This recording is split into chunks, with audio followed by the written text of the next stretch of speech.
जय हिंद फ्रेंड्स। तो हम पढ़ रहे थे धीर सिंह धाबाई की शिक्षा मनोविज्ञान की बुक, और धीर सिंह धाबाई की शिक्षा मनोविज्ञान की बुक में हम पहुंच चुके हैं पेज नंबर 86 तक। तो आज हम देखने वाले हैं पेज नंबर 86, पेज नंबर 87 और पेज नंबर 88। तो इन तीनों पेजेस में हम क्या क्या जानने वाले हैं? तो आज हम इन तीनों पेजेस के दरमियान कुछ शारीरिक विकास के बारे में, सॉरी मानसिक विकास के बारे में और सामाजिक विकास के बारे में पढ़ने वाले, ठीक है। तो शारीरिक विकास के बारे में अलग अलग अवस्थाएं देखेंगे और शारीरिक विकास की कुछ कुछ सॉरी सामाजिक विकास की कुछ कुछ परिभाषाओं को जानेंगे, ठीक है। और इसके साथ ही हम मानसिक विकास के बारे में भी पढ़ेंगे। तो मानसिक विकास में क्या जानने वाले हैं? मानसिक विकास के अलग अलग कंपोनेंट पढ़ेंगे, अलग अलग तत्वों को जानेंगे, मेमोरी के बारे में जानेंगे, समस्या समाधान के बारे में जानेंगे, कल्पना के बारे में जानेंगे, ठीक है। तो इस तरीके से इसके अलग अलग तत्वों को जानेंगे और थोड़ा सा अपन एक सहानुभूति के बारे में भी जानेंगे। तो इन चार तत्वों को अच्छे से पढ़ेंगे। इसके साथ अपन ये भी देखेंगे कि बाल्यावस्था में, शैशवावस्था में, किशोरावस्था में इनमें मानसिक विकास कैसे कैसे होता है ना। मानसिक विकास की कौन कौन सी विशेषताएं हैं या फिर कौन कौन सी ऐसी चीजें हैं जो इन अवस्थाओं में हमको देखने को मिल जाती है, ठीक है। तो ये सब पढ़ने वाले आज हम। तो शुरू करते हैं हम मानसिक विकास से और देन खत्म करेंगे हम सामाजिक विकास पर, ठीक है। तो मानसिक विकास और सामाजिक विकास को अच्छे से पढ़ लेते हैं, ओके। तो हम पढ़ रहे हैं मानसिक विकास, मानसिक विकास के बारे में, देन सामाजिक विकास के बारे में, ठीक है। देखो बहुत ज्यादा इंफॉर्मेशन नहीं है, कुछ माइनर से इंफॉर्मेशन है मानसिक विकास को लेकर और सामाजिक विकास को लेकर। तो क्या पढ़ने वाले हैं मानसिक विकास को लेकर? देखो मानसिक विकास में अलग अलग तत्वों को पढ़ने वाले, कौन कौन से तत्व देखने वाले हैं हम इसमें? तो तकरीबन 4 से 5 कंपोनेंट को पढ़ेंगे। जैसे कि सबसे पहले अपन जान लेंगे मेमोरी के बारे में, है ना। तो स्मृति के बारे में जानेंगे, उतना ही जानेंगे जितना इस पेज में गिवन है, ओके। देन फिर अपन जानेंगे मेमोरी के बारे में पढ़ेंगे, देन समस्या समाधान के बारे में जानेंगे, कल्पना के बारे में जानेंगे, सहानुभूति के बारे में जानेंगे, ठीक है। तो समस्या समाधान, देन कल्पना, देन सहानुभूति, ठीक है। इनके बारे में थोड़ा बेसिक सा इंट्रोडक्शन लेने वाले हैं। इसके साथ हम मानसिक विकास की अवस्थाओं को भी पढ़ेंगे, ठीक है। इन सारे तत्वों को जानने के बाद हम सेकंड बिंदु देखेंगे इसमें। ये हमारा फर्स्ट बिंदु हो जाता है ना। और सेकंड बिंदु आ जाएगा हमारी अवस्थाएं, यानी मानसिक विकास की अवस्थाएं। मानसिक विकास की अवस्थाएं सारा कुछ गिवन नहीं है, जितना गिवन उतना ही पढ़ेंगे। मानसिक विकास की अवस्थाएं, ठीक है। तो एक बिंदु हमारा ये हो जाएगा, ठीक है, सारे तत्व वगैरह। दूसरा बिंदु हो जाएगा हमारा मानसिक विकास की अवस्थाएं। तो इन दो बिंदुओं को पढ़ने वाले हैं अपन, ठीक है। यानी इन सारे तत्वों को जानेंगे और इसके बाद थोड़ा सा मानसिक विकास की अवस्थाओं के बारे में देखेंगे, यानी शैशवावस्था में मानसिक विकास देखेंगे, बाल्यावस्था में मानसिक विकास देखेंगे और किशोरावस्था में मानसिक विकास जानेंगे। इसके बाद सामाजिक विकास में देखो, सामाजिक विकास में मोटा मोटी परिभाषाएं जानेंगे और शैशवावस्था में सामाजिक विकास के बारे में जानेंगे और बाल्यावस्था में सामाजिक विकास के बारे में जानेंगे, ठीक है। और किशोरावस्था में सामाजिक विकास हम यहाँ नहीं पढ़ने वाले, जितना गिवन है ना पेज नंबर 88 तक उतना ही पढ़ने वाले। तो परिभाषाओं को इसमें कौन कौन से दो तत्वों को जानने वाले? एक तो परिभाषाएं जानेंगे, इसकी परिभाषाएं। दूसरा हम जानेंगे अवस्थाओं में सामाजिक विकास, अवस्थाओं में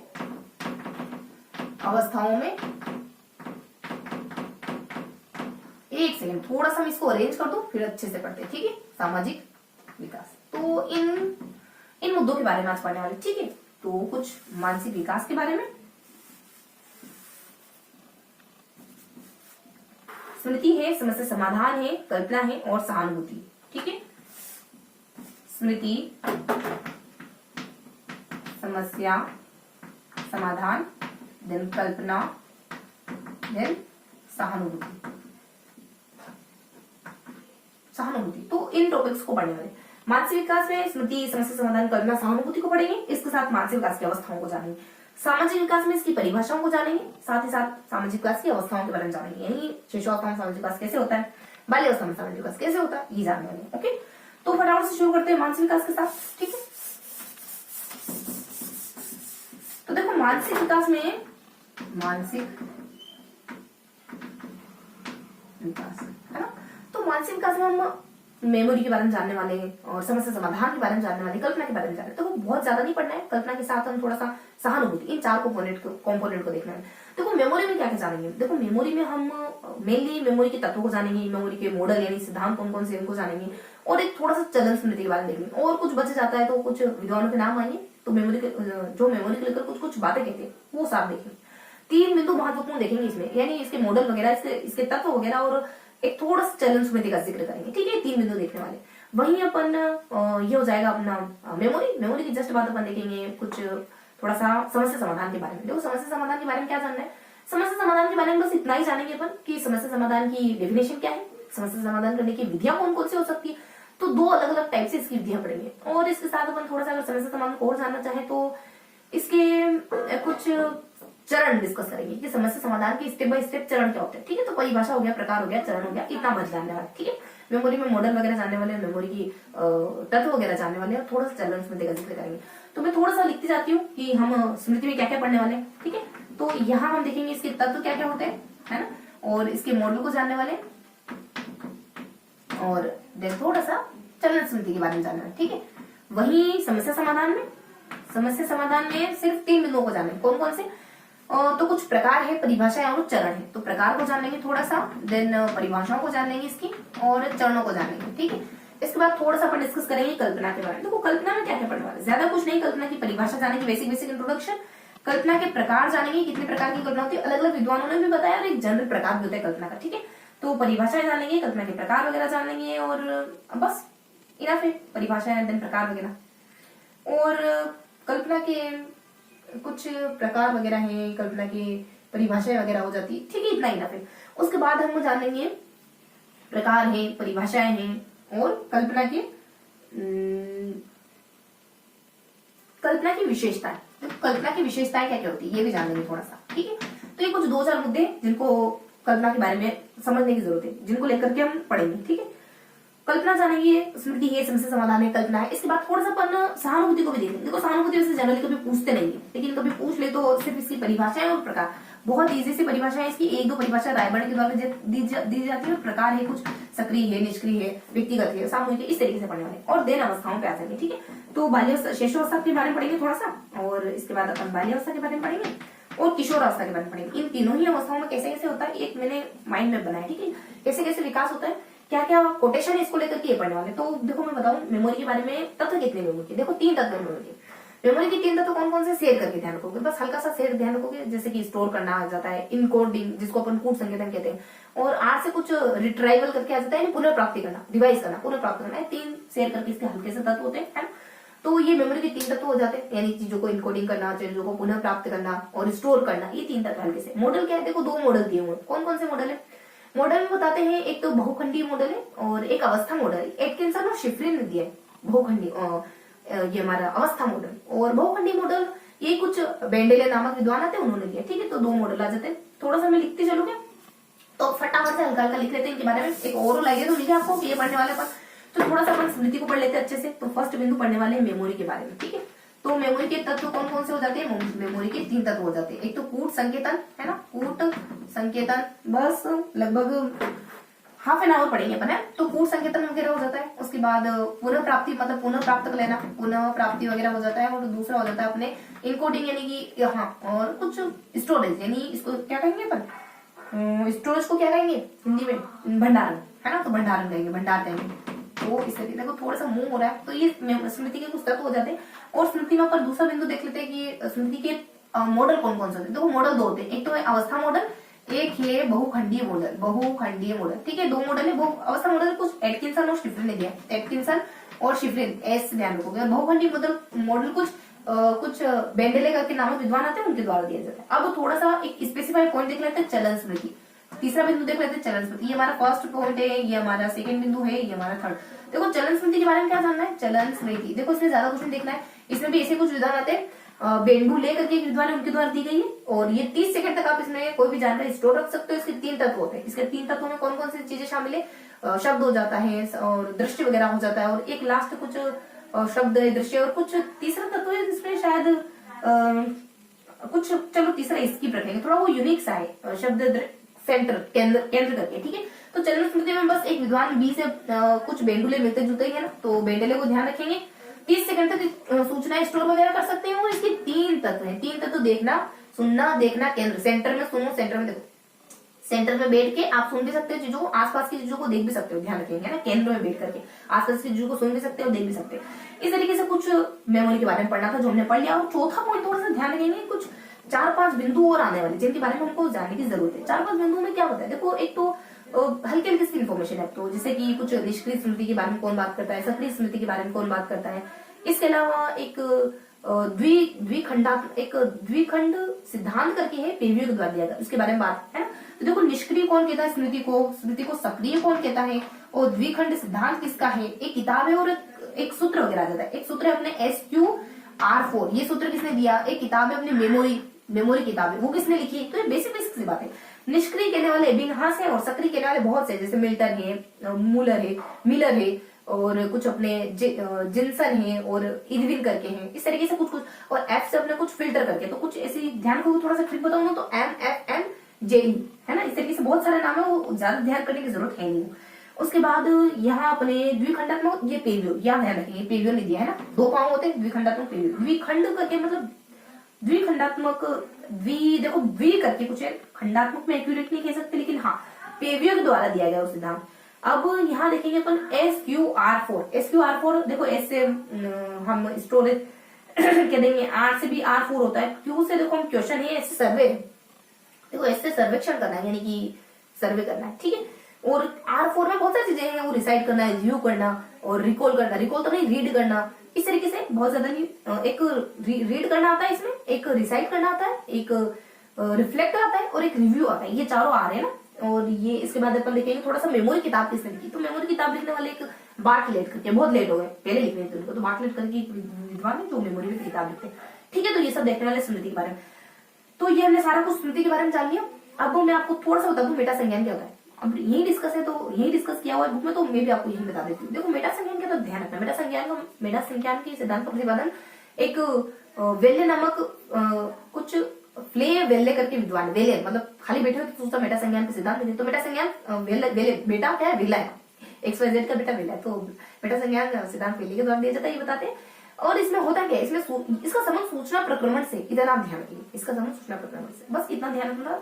तो ये हमने इस तरीके से हमने मेमोरी के बारे में बेसिक चीज जानी। मेमोरी के तत्व कौन से होते हैं, मेमोरी के तत्व कौन से होते हैं, मेमोरी के मॉडल कौन कौन से हैं। और मैं आपको कुछ और बता रही थी कि एक बहुखंडीय बहुविधि करके कुछ मैंने आपको बता दिया, बहुविधि करके कि बहुविधि जो है वो एक विद्वान आते हैं हमारे, चलो उसको इसकी पे रखते हैं, ठीक है। हाँ, तो यहाँ निकाल रखो, यहाँ नजर रखो, ठीक है। तो हम क्या क्या देख रहे हैं, हमको मेमोरी के बारे में पढ़ा था ना, तो मेमोरी के तत्व को जान लिया, मेमोरी की मॉडल को जान लिया, चलन स्मृति के बारे में हमने जान लिया, और लास्ट में जो कुछ बच्चे जो विद्वान है ना उनको भी हमने पढ़ लिया। तो इस तरीके से हमने मेमोरी को अच्छे से कवर कर लिया, ठीक है। अब देख लेते हैं हम नेक्स्ट क्या है, एक और तत्व क्या है हमारे मेमोरी के अलावा, एक और तत्व आ जाता है कुछ समस्या समाधान। देखो ये भी बहुत इजी सा है, समस्या समाधान दूसरा तत्व है हमारा, समस्या समाधान। इसमें क्या क्या जानना है हमको, समस्या समाधान में बहुत बेसिक बातें देखनी है, कुछ परिभाषाएं, कुछ विधियां होती है समस्या को सोल्व करने की, कुछ चरण भी होते हैं। 3 मुद्दों को देखने वाले, तो फर्स्ट लेवल देख लेते हैं परिभाषाएं। देखो समस्या समाधान की परिभाषाएं कुछ SS के द्वारा दी जाती है ना, 2 S से, एक तो स्टेनले हो जाता है और एक स्किनर से पूछा भाई साहब नर रोका, भाई साहब बताओ इसकी परिभाषा है, तो उन्होंने कहा कि कठिनाइयों पर विजय पा लेना। स्टेनले हॉल कह देते हैं कि तार्किक चिंतन करना, स्टैंड पे खड़े हो तो आप एकदम तर्क वितर्क करके बोलोगे है, अगर लेक्चर स्टैंड पे खड़े हो तो स्किनर कहते हैं कि कठिनाइयों पर विजय पा लेना, है ना। तो देखो ऐसे है, स्किनर है तो यहाँ स्टेनले होल, स्किनर क्या कहते हैं, कठिनाइयों पर विजय पाना। आदमी क्या कहते हैं, कठिनाई पर विजय पाना। वही स्टेनले होल क्या कहते हैं, स्टैंड पे खड़े हो तो तर्क वितर्क करके, तो तार्किक चिंतन करना ही क्या कहलाता है, समस्या समाधान कहलाता है। तो ये 2 परिभाषाएं आ जाएगी। अब देखो विधियां कौन कौन सी होती है इसकी समस्या को सोल्व करने की, 2 तरीके की विधियां हो सकती है। एक तो जो जनरल अपन देखने वाले हैं, एक तो अन्वेषण होती है, एक यादृच्छिक में करे जाओ प्रयास हो त्रुटि। एक होती है अन्वेषण, यानी दिमाग लगाओ और एक ही बारे में प्रॉब्लम सोल्व करो। इस तरीके की कुछ 2 विधियां होती है जो जनरली अपन पढ़ते हैं। एक कुछ विधियां हैं जो स्किनर ने दी, एक तो जनरल विधियां जो हमने बता दी 2 तरीके की होती है, एक है स्किनर की विशेष करके, स्किनर की ध्यान रखेंगे, ये बहुत सारी। देखो यहाँ आता है एक तो अन्वेषण, एक तो हो जाती है यादृच्छिक विधि, एक हो जाती है अन्वेषण। देखो यादृच्छिक को भी 2 भागों में बांटते हैं, क्रमिक और अक्रमिक, और अन्वेषण को भी कुछ 3 भागों में बांटते हैं, कुछ SBY करके ध्यान रखोगे, किसमें SBY करके, एस से कुछ एस से देखो P से पश्चात विधि करके, और Y से योजना विधि करके, और S से कुछ S से देखो S से कुछ ऐसा ही कुछ बिंदु है, ट्रिक है हमारी SPY। S से देखो क्या हो सकता है, S से ऐसे ऐसे ही कुछ है, थोड़ा सा अभी मिस हो रहा है, जिसकी आदत मैं बताती हूँ ना। तो SBY, इससे ध्यान रखोगे कि इसको भी इंटरनली डिवाइड किया, इसको भी इंटरनली बता दिया, यादृच्छिक क्रमिक और नॉन क्रमिक, तो बहुत इजी सा, इसको भी दो भागों में करा गया है हालांकि आगे, है ना। तो ये बेसिक बेसिक बातें ध्यान रखेंगे। अब एक और विधियां बताने वाली स्किनर महोदय, इन्होंने देखो बहुत इजी से विधिया बताई, वही हमारे जो सीखने के सिद्धांत है ना, वही विधियों के रूप में बता दी उन्होंने कि प्रयास त्रुटि है, देन संज्ञान, प्रयास त्रुटि कहते थे, देन गेस्टाल्ट करके कुछ कहते हैं, संज्ञान वो जो एक और गेस्टाल्ट सिद्धांत है ना, वैसा ही कुछ नाम लेते हैं, प्रयास त्रुटि आ जाता है, देन गेस्टाल्ट आ जाता है, देन भाषा आ जाती है, देन वैज्ञानिक तरीके से विधि को सॉल्व करो, भाषात्मक विधि आ जाती है, देन एक प्रयोग, इस तरीके से मोटा मोटी कुछ कुछ पांच विधियां बताते हैं, ठीक है। तो इस तरीके से हमने 4-5 विधियों के नाम देखे जो स्किनर महोदय के द्वारा बताए जाते हैं कि इस तरीके से आप समस्या को सॉल्व कर सकते हो, है ना। तो कुछ तो सिद्धांत बता दिए, कुछ भाषा बता दी, कुछ वैज्ञानिक बता दी, कुछ अनसीखी वगैरह, है ना। खुद ही सीख सीख के प्रॉब्लम को सॉल्व करो, तो कुछ बेसिक बेसिक से बिंदु है, बहुत ज्यादा देखने की जरूरत तो नहीं, हल्का हल्का बस निगाह डालने की जरूरत है कि ये विधियां स्किनर महोदय के द्वारा दी गई, ठीक है। तो इस तरीके से हमने स्किनर महोदय वीडियो के बारे में जान लिया। अब इसकी कुछ कुछ है ना चरण होते हैं, तो चरण किसे ध्यान रखोगे, देखो 7 चरण बताए टोटल, कितने टोटल 7 चरण, 3, 3, 6 और 7, ठीक है। तो देखो 2 चरण लगभग 7, 5वें चरण हमारे समस्या ही है, और शुरुआती 2 चरण थोड़ी यूनिक है, जैसे आपके सामने कोई प्रॉब्लम आएगी, आप उससे जुड़ी हुई इन्फॉर्मेशन गैदर करोगे, उसके बाद समाधान समाधान समाधान समाधान समाधान, सेकंड लास्ट में देखोगे निष्कर्ष का निर्णय, बस सेकंड लास्ट निष्कर्ष निर्णय ध्यान रखो कि वैसे समाधान ही है सारा कुछ। पहला पद समस्या आएगी आपके सामने, उसके बाद आप समस्याओं का समाधान खोजोगे, मतलब सूचनाएं एकत्रित करोगे, सूचनाएं एकत्रित कर ली, उसके बाद 5 बिंदु आपको समाधान से जुड़े हुए बताने, समाधान समाधान समाधान समाधान समाधान। तो क्या बताओगे समाधान में कि शुरुआत में आप समाधान चुनना, मतलब समाधान पता करना, उसके बाद समाधान का निरीक्षण करना, उसके बाद समाधान का मूल्यांकन करना, समाधान का प्रयोग करना, इस तरीके से अलग अलग शब्दों के साथ जोड़ करके समाधान को भी बताया गया। और सेकंड क्लास में मैंने कहा ना कि निरीक्षण का निर्णय करना, तो इस तरीके से ध्यान रखोगे, पद याद हुए ना। तो इस तरीके से हमारे कुछ 7 पद बताए जाते हैं। शुरुआत में अपन क्या करते हैं कि समस्या आती है हमारे सामने, उसको हम सूचना गैदर करते हैं, उस पर सब कुछ समाधान समाधान समाधान, इस तरीके से ना, तो सब कुछ समाधान समाधान समाधान ध्यान रखोगे। तो ये हमारे 2 बिंदु हो जाएंगे, और ये हमारे बाकी बचे हुए 7 बिंदु हो जाएंगे, 5 बिंदु हो जाएंगे। सेकंड लास्ट क्या है, निष्कर्षों का निर्णय, ये ध्यान रखिएगा। बाकी सब समाधान ही, जिस समाधान पता करना है, समाधान का निरीक्षण करना, समाधान का मूल्यांकन करना, और एक लास्ट में एट द एंड समाधान को प्रयोग में ले लेना, ठीक है। तो इस तरीके से कुछ बेसिक चरण है। अब हमने समस्या समाधान को भी जान लिया इस तरीके से, देखो है ना, परिभाषाएं हैं, विधियां हैं और इसके चरण। अब देख लेते हैं हम नेक्स्ट बिंदु जो है कल्पना। देखो कल्पना के बारे में हम क्या पढ़ने वाले, थर्ड बिंदु हम कल्पना पढ़ेंगे। तो कल्पना में हमको क्या देखना है, देखो कल्पना की परिभाषा को जान लेंगे, कल्पना के प्रकार को जान लेंगे, और कल्पना की विशेषता को जान लेंगे। 3 बिंदु देखने वाले, इसकी परिभाषा है, इसके प्रकार है, देन इसकी विशेषता है। बहुत माइनर सी बातें हैं, ठीक है। तो कुछ 5-10 मिनट में पढ़ने वाले अपन, है ना। देखो कल्पना की परिभाषा, प्रकार, विशेषता है। देखो कल्पना की परिभाषा क्या है, देखो कल्पना की परिभाषा एक तो मैकडूगल के द्वारा दी जाती, लड़की के द्वारा दी जाती, डम लड़की है ना, डम बहरी गूंगी डफ, डल लड़की समझो ना, तो डल लड़की के द्वारा दी जाती। तो एक तो मैकडूगल आ जाता है, डेफ यानी बहरा है ना, और डम ये नहीं दूंगा, ठीक है। तो मैकडूगल ने परिभाषा दी, और दूसरी परिभाषा डमविल ने दी, और इसके अलावा कुछ और जैसे वुडवर्थ महोदय ने दी, जैसे कि मर्फी ने दी। इस तरीके से कुछ 4 परिभाषाएं आती, ओके। देन प्रकार, देखो प्रकार बताने वाले वो वही है जो परिभाषा मैकडूगल बताती है, मैकडूगल बताते हैं, देन डमविल ने परिभाषा होती है, लेकिन प्रकार ड्रेवर बताएंगे, और इसके अलावा जनरल प्रकार भी होते हैं। विशेषताएं तो बहुत कॉमन सी। देखो परिभाषा में क्या जानते हैं, परिभाषा में बेसिकली हम इतना जानते हैं कि इन 3-4 विद्वानों ने परिभाषा दी। एक तो मैकडूगल आ जाते हैं, मैकडूगल है, एक डमविल है, ठीक है, मैकडूगल है, डमविल है, एक मर्फी है, और मर्फी के साथ एक और विद्वान आ जाते हैं, वुडवर्थ महोदय। तो क्या कहते हैं, देखो मैकडूगल के द्वारा कहा जाता है कि अदृश्य चीजों पर सोचना, है ना। मान लो कोई लड़की, उसमें गायब होने की ताकत है। एक है डमविल कहते हैं कि सारी प्रतिमाएं मस्तिष्क में प्रतिमाओं का एक साथ दिखाई देना, कुल मिला के प्रतिमा, सब प्रतिमाओं का योगी कल्पना कहलाती है, प्रतिमाओं का योग।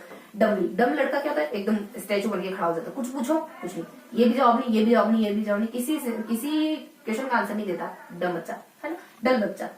तो डमविल प्रतिमा शब्द जोड़ेंगे, पत्थर की मूर्ति भी वहां पे खड़ा हो जाता है। मर्फी, देखो मर्फी से बर्फी, मौलिक रूप से मुझे मिठाई वगैरह पसंद, मूल रूप से तो मुझे मिठाई पसंद है नहीं, हाँ वो बात लगी, कभी कभार खा लेता हूँ। तो मर्फी मौलिक संसर्ग करके कुछ कहते हैं। वुडवर्थ, देखो पैसे से पैसा बनता है, सुना होगा, तो आविष्कार, वुडवर्थ आविष्कार शब्द का प्रयोग करेंगे, नई चीजों का आविष्कार करना, तो इस तरीके से ध्यान रखेंगे। तो ये हमने परिभाषा जानी। अब देखो प्रकार, एक तो मैकडूगल के द्वारा बताए जाते हैं, एक डम्बिल के द्वारा बताए जाते हैं, और एक जनरल प्रकार होते हैं। देखो मैकडूगल ने क्या बताया, मैकडूगल कहते हैं कि रचनात्मक है, सृजनात्मक है, उत्पादक, पुनरुत्पादक, ठीक है। तो जनरली ये 4 प्रकार बताते हैं, रचनात्मक, सृजनात्मक और पुनरुत्पादक, उत्पादक, ठीक है। जनरली दो पोर्शन में इसको बांट के देख सकते हैं। वही अपने एक डम्बिल क्या बताते हैं, ड्रेवर है, डम्बिल नहीं, ड्रेवर ये कि यही बता दे बस, उत्पादक है, पुनरुत्पादक है और सृजनात्मक है। तो उत्पादक को पुनरुत्पादक ही रहने वाला है। उत्पादक को यहाँ कर देना है अपने को, चेंज कर देना है, थोड़ा आदानात्मक कर देना है, ठीक है। तो 3 प्रकार बताते हैं, सेम है, बिल्कुल सेम है, बस उत्पादन को आदानात्मक कर देना, ऊ को अ कर देना है। अब देखो फोर्थ मतलब नेक्स्ट है जो जनरली है, जी लिखा है ना, जनरल प्रकार कौन से होते हैं, एक होता है निष्क्रिय, एक होता है सक्रिय, एक उत्पादक, पुनरुत्पादक और अनुकरण, ये 5 प्रकार बताए, जनरली 5 प्रकार होते हैं। तो लिखने की जरूरत है क्या, देखो लिखने की जरूरत तो है नहीं, क्योंकि ये बिल्कुल सेम है, ये बिल्कुल सेम है और ये थोड़ा सा यूनिक है, तो इसको मैं लिख देती हूँ।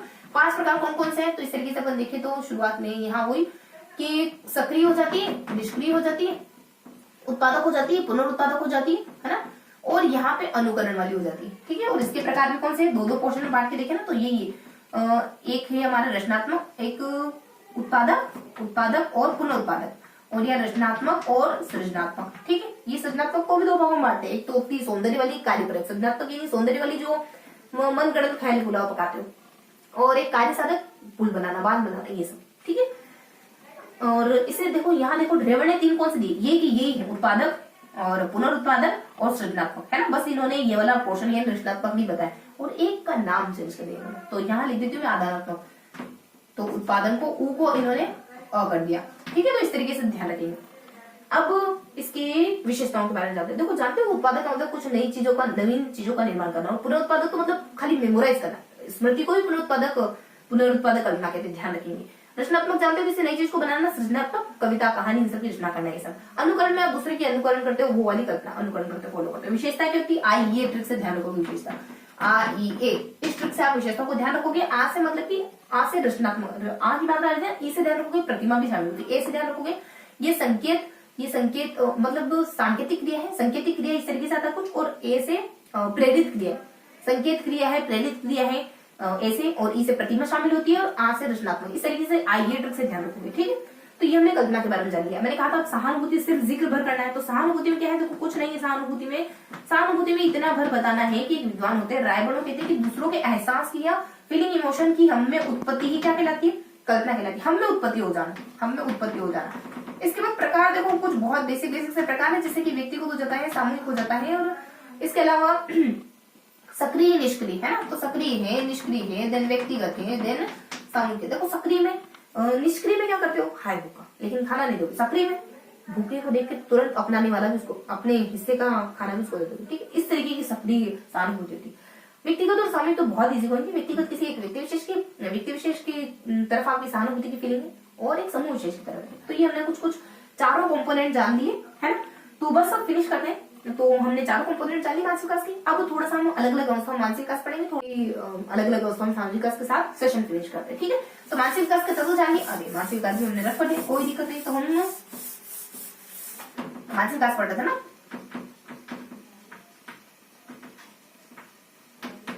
अब तो सिर्फ हम पढ़ेंगे बस अब, ठीक है। तो हम बस 10 मिनट और पढ़ते हैं, फिर फिनिश करते हैं। तो मानसिक विकास के बारे में पढ़ना है आपको। अब मानसिक विकास के बारे में क्या देखना है आपको। मानसिक विकास के बारे में हमने सारी कुछ चीजें तो देखी ली, अब हमको अवस्थाओं के बारे में देखना है। देखो एक तो शिशुअवस्था, एक बाल्यावस्था और एक किशोरावस्था, इन तीनों अवस्था में देखना है। बस फिनिश करते हैं। शेषवावस्था, देन किशोरावस्था, देन शेषावस्था, बाल्यावस्था, देन किशोरावस्था, बाल्यावस्था, देन किशोरावस्था, इस तरीके से बनाते हैं। शेषावस्था में क्या होता है, बाल्यावस्था। शेषावस्था में अपन जानेंगे ना, तो यहाँ पे कुछ मंथ के नाम गिवन आएंगे, फिर साल के नाम, मतलब महीनों के नाम क्या कहें, कुछ महीने हैं और कुछ साल है, यानी इनमें कौन कौन सा विकास होता है, इस तरीके से अपन जानेंगे। यानी समय काल को सेंटर में रख के जानेंगे कि कौन कौन से विकास होते हैं शेषावस्था में, कौन कौन से मानसिक विकास होते हैं शेषावस्था में। बाल्यावस्था में ठीक ऐसे ही करेंगे। बाल्यावस्था में हम 6 से लगाकर 12 साल, 6 साल में, 7 साल में, 8 साल में, हर एक साल में देखेंगे कि कौन कौन से विकास होते हैं, कौन कौन से मानसिक विकास होते हैं। किशोरावस्था में 2-3 परिभाषाएं देख लेंगे कि इन विद्वानों के द्वारा ये बात कही जाती है, कुछ है ना, आवारा करके एक ट्रिक है अपनी, तो आवारा भी है ना, आवारा तो हमको भी सुनने को मिला था टीनेजर में। तो इस तरीके से मैंने क्या बताया आपको, यहाँ हम देखेंगे कुछ 11 महीने, 18 महीने, देन 2 साल, वही 24 महीने कह दो 2 बार। उसके बाद 1 से लगाकर 6 तक की गिनती बोल लो, 1 2 3 4 5 6 है ना। तो इस तरीके से 1 2 3 और 4 5 6, ठीक है। थोड़ा सा मैं यहाँ मेंटेन करते हैं, ठीक है। तो इस तरीके से हमको समय काल के बारे में देखना है कि इन सब में होता क्या क्या आखिरकार। तो देखो यहाँ थोड़ा सा अपन ट्रिकी तरीके से चीजों को याद रखेंगे कि हर कोई सहज इच्छा होती है कि उसका उद्देश्य टाइम से पूरा हो जाए। तो यहाँ है सहज इच्छा होती है कि उद्देश्य टाइम से पूरा हो जाए, है ना। तो ये ट्रिक है, सहज क्रिया करना और ऐच्छिक क्रिया करना, उद्देश्यपूर्ण क्रिया करना और टी से समय वगैरह दिनांक वगैरह जानने की योग्यता। देखो 24 2 बार आए, 24 2 है ना। तो ये हमारी ट्रिक हो जाएगी, ये सारे काम इस समय होते हैं। 11 है, 18 है, 24 है ना। तो समय है, सहज है, इच्छा है, उद्देश्य है और फिर समय है। सहज क्रिया है, इच्छा, उद्देश्य और समय, ठीक है। इस तरीके से देखने वाला, यानी अमुक चीज इसी समय है पढ़ लो। अब देखेंगे इन आगे के सालों में क्या घटित होता है। तो यहाँ के लिए हम एक ट्रिक आ जाएगी कि एक लड़की, एक बच्ची है, स्टूडेंट है, उसको नाम लिखने को कहा गया था कि तुम बैठ के अपना नाम लिखो। तो उसने पूरी फैमिली का नाम लिखा, है ना। तो नाम लिखने का कहने पर पूरे परिवार का नाम लिखा। एक नाम वाली ट्रिक आएगी जिससे याद रखोगे। तो इसमें क्या क्या होता है तो मैं थोड़ा सा बता दूं इसमें क्या क्या होता है। इसमें 3 आ जाता है, देन 100 आ जाता है, 3 है, देन 100 है, देन रेखाएं आ जाती है, रेखाएं है, देन नाम है, देन 10 से 11 है, देन लास्ट में आ जाएगा 10 से 11 और देन जोड़ना, घटाना, गुणा, भाग करना, ये सब है ना। 3 10 पे मान लो उस रेखा को नाम, रेखा नाम की एक लड़की को नाम लिखने का कहा था। उसका नाम ही कुछ 10-11 शब्दों का था, 10-11 अक्षरों का, वर्णों का था।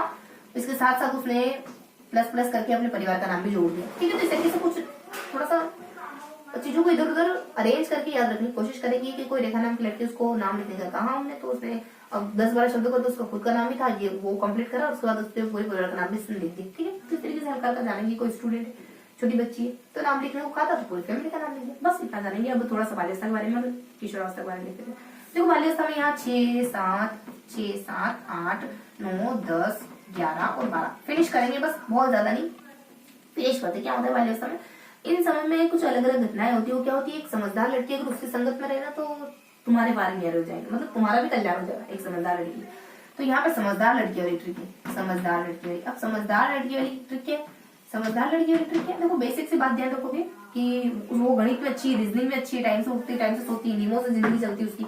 अगर उसको तुम देख भर लोगे, उसके साथ रह भर जाओगे ना, तो भी तुम्हारी प्रॉब्लम सोल्व जाएगी, मतलब तब भी तुम्हारा भी कल्याण हो जाएगा, तुम्हारी भी प्रॉब्लम सोल्व हो जाएगी स्टूडेंट लाइफ की, क्योंकि उसके साथ रहोगे तो अच्छा पढ़ोगे तुम भी। तो यहाँ देखो गणित में मतलब गिनती वगैरह करना, तो कौन कौन सी चीज आती है ध्यान रखो, गिनती है, देन रीजनिंग में जैसे तुलना है, समानता है, ये सारे रीजनिंग में टॉपिक होते हैं ना, और रीजनिंग के टॉपिक होते हैं ना।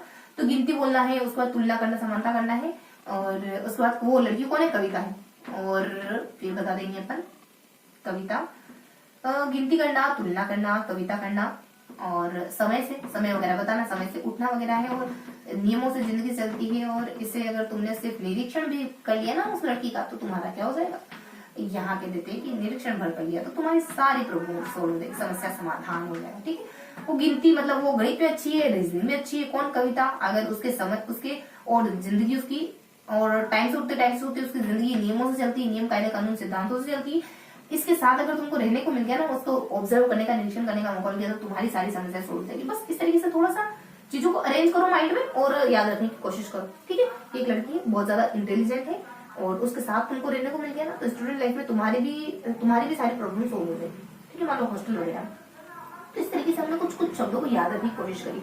किशोरावस्था में देखो, किशोरावस्था में आवारा भी एक ट्रिक आती है,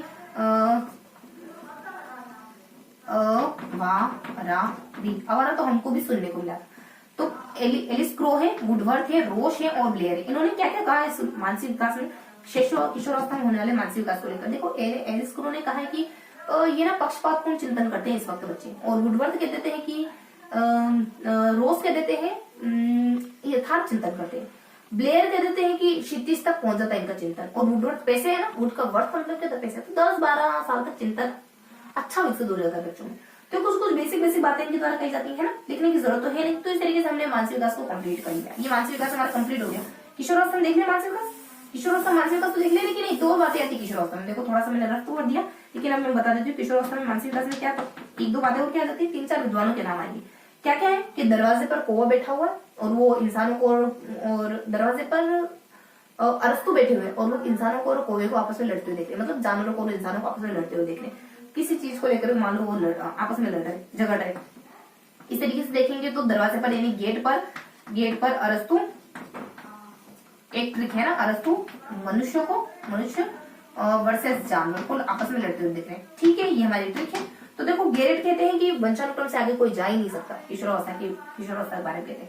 अरस्तु कहते हैं स्वस्थ मन में स्वस्थ मस्तिष्क का वास होता है। और मनुष्य नर बता रहे हैं ना, तो देखो नर कहते हैं मतलब कि एक नर है तो थोंडाइक है, स्पीयरमैन है और टर्मन है। देखो मेन है, टर्मन है, मेन आ रहा है ना बार बार, स्पीयरमैन और टर्मन मेन है ना, इस तरीके से।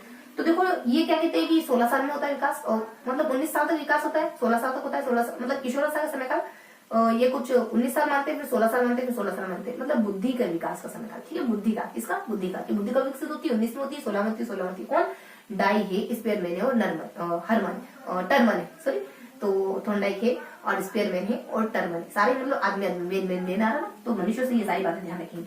अब लास्ट में आ जाता है हमारे जानवर कहते हैं ना अपन, तो जानवर के लिए क्रो एंड क्रू आ जाएगा। क्रो एंड क्रू कहते हैं बच्चा ना तो सोशल होता है ना, यहाँ अपन एक क्रो एंड क्रू, तो क्रो एंड क्रू ना एक मानसिक बुद्धि सिद्धांत, बुद्धि विकास करके एक कोई कॉन्सेप्ट है जो क्रो एंड क्रू के द्वारा गया, लमसम ऐसा ही कुछ है ना।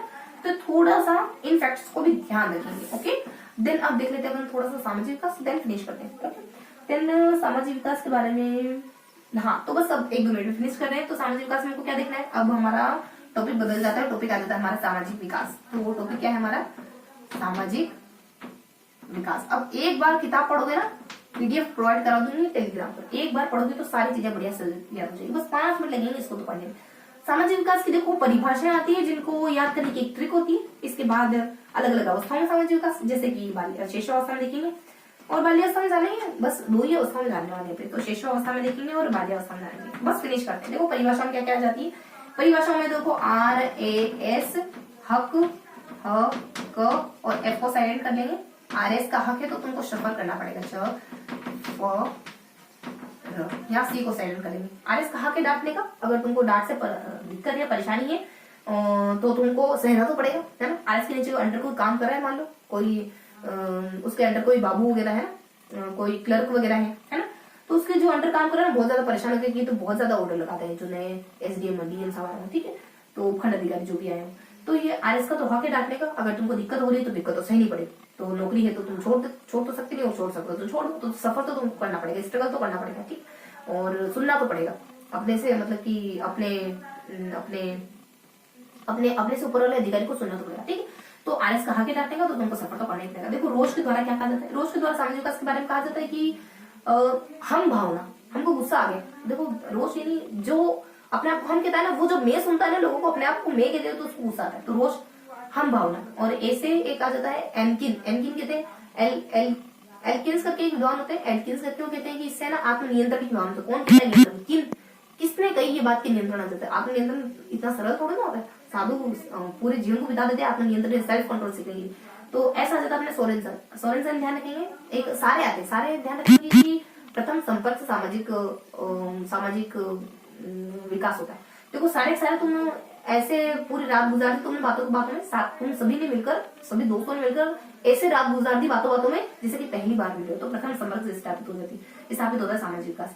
उसके बाद एच से हर लोग आ जाता है। देखो ये तुमने क्या घर के ताला लगाने जैसा हम बच्चों को सौंपा, अभी तो मेचोर ही नहीं है कि ताला सही से लगा। मान लो 1-2 साल का बच्चा कहा, मम्मी ने कहा कि जाओ तुम ताला लगा के आ जाओ, मैं बस को रोकती हूँ, मान लो यहाँ जा रहे सबके साथ, ठीक है। तो ऐसे आ जाता है हर लोग, यानी परिपक्वता कहेंगे, परिपक्वता संबंधों की परिपक्वता आती है सामाजिक विकास से। कैसे एक व्यक्ति आते हैं हमारे कुछ क्रोल ना सामाजिक होता है बच्चा, ना असामाजिक होता है।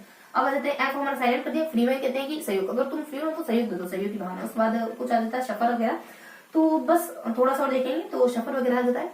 तो सफर में क्या कहते हैं कि वो हमारे, देखो सारे मैंने पहले ही बता दिया।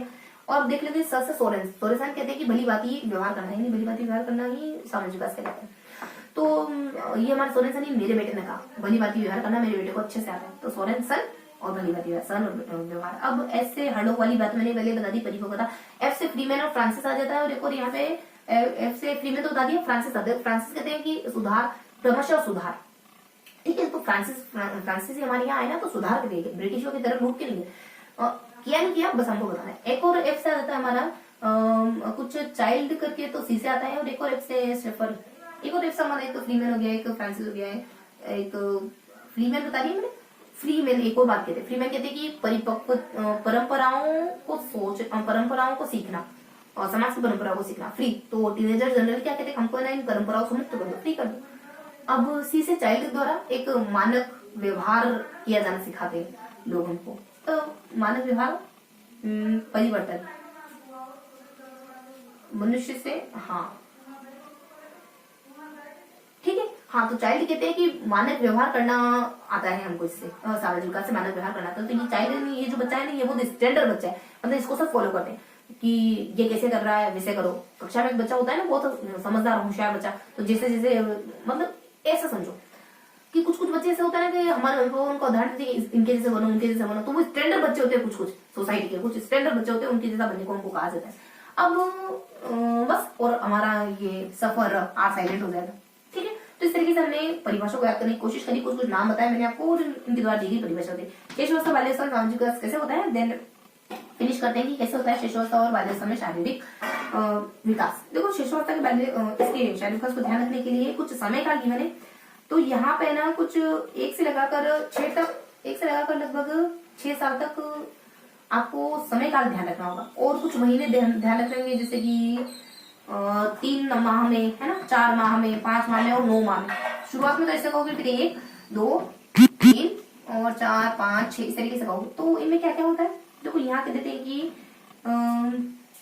यहाँ एक कृष्ण की ट्रिक आ जाएगी, कृष्ण वही अपने कान्हा जी, और यहाँ आ जाएगी नमन की ट्रिक कि नमन अपने भाइयों के प्रति सहानुभूति रखता है। कृष्ण से क्या ध्यान रखोगे कि वो माँ को कह रहे हैं कि माँ तुम मेरे साथ खेलो, मतलब माँ उनसे नाराज से कहते हैं कि खेलो ना माँ, खेलो ना, आज क्यों नहीं खेलूं, क्या हो गया, नाराज हो गई, चलो मुझ पे गुस्सा ही कर दो, लेकिन कोई ना कोई रिएक्शन तो दो, है ना। देखो एक चुप्पी सबसे बड़ा हथियार होता है, चुप्पी बहुत खलती है। तो उनकी माँ नाराज है तो वो कुछ ऐसे ही कह रहे हैं कि खेलो, गुस्सा करो, लेकिन कुछ ना कुछ रिएक्ट करो।